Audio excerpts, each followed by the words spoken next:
Hello बच्चों, let's read this question. The question says Mahesh sold an article for 39 rupees and obtained profit percentage which is numerically equal to its cost price in rupees. Find the cost price of this article. तो हम देख लेते हैं हमारा की concept क्या है. की कॉन्सेप्ट, तो की कॉन्सेप्ट में हो जाएगा प्रॉफिट प्रॉफिट परसेंटेज. और प्रॉफिट परसेंटेज का जो फॉर्मूला होता है वो होता है S P minus C P by C P into 100. जहां पर एस पी और सी पी होते हैं, एस पी होता है हमारा सेलिंग प्राइस और सी पी होता है कॉस्ट प्राइस. तो ये होगा एस पी और सी पी. अब यहाँ पर क्या बोला है कि sold an article for 39 rupees, यानी एस पी की वैल्यू दी हुई है, सेलिंग प्राइस की जो वैल्यू है वो है 39 रुपीज. ये हमें दिया हुआ है.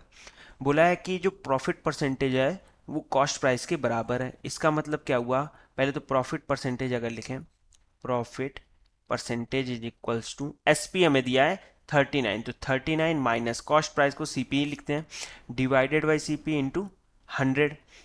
ठीक है, अब ये जो है ये सीपी के ही बराबर है. इसका मतलब मैं लिख सकता हूँ कि 39 minus C P upon C P into 100 is equals to C P.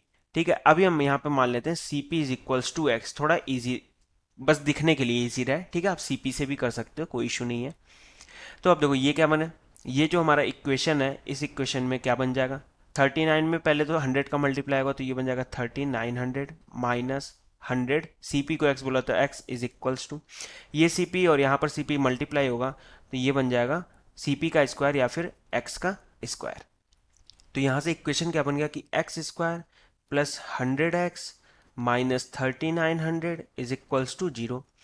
अब 100x को मैं कैसे लिख सकता हूँ, X square plus 130x minus 30x minus 3900 is equals to 0.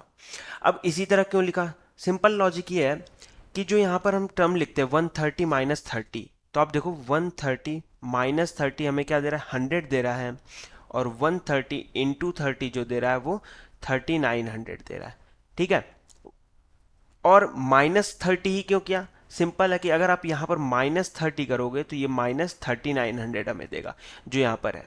ठीक है, तो ये लॉजिक से हमने इसको डिवाइड कर दिया दो पार्ट्स में. अब यहाँ से सिंपल है, आप पहले x कॉमन ले लो तो क्या बनेगा, x प्लस 130 माइनस 30 कॉमन ले लिया तो x plus 130 is equals to 0. यहाँ बना x माइनस 30 और x plus 130 is equals to 0. तो x की दो वैल्यूज आई, x आ गया 30 और x की वैल्यू आ गई माइनस 130, दोनों रुपीज में क्योंकि x क्या है, कॉस्ट प्राइस है. अब देखो निगेटिव वैल्यू पॉसिबल नहीं है, ये not possible, not possible, cross मतलब नॉट. तो ये नॉट पॉसिबल है क्योंकि निगेटिव में पैसा कैसे होगा, तो यानी x की जो वैल्यू होगी वो होगी 30 रुपीज. x मतलब कॉस्ट प्राइस, तो कॉस्ट प्राइस हो गया हमारा 30 rupees. So the final answer is the cost price is equals to 30 rupees. Hope you understood it well. Best of luck. Thank you.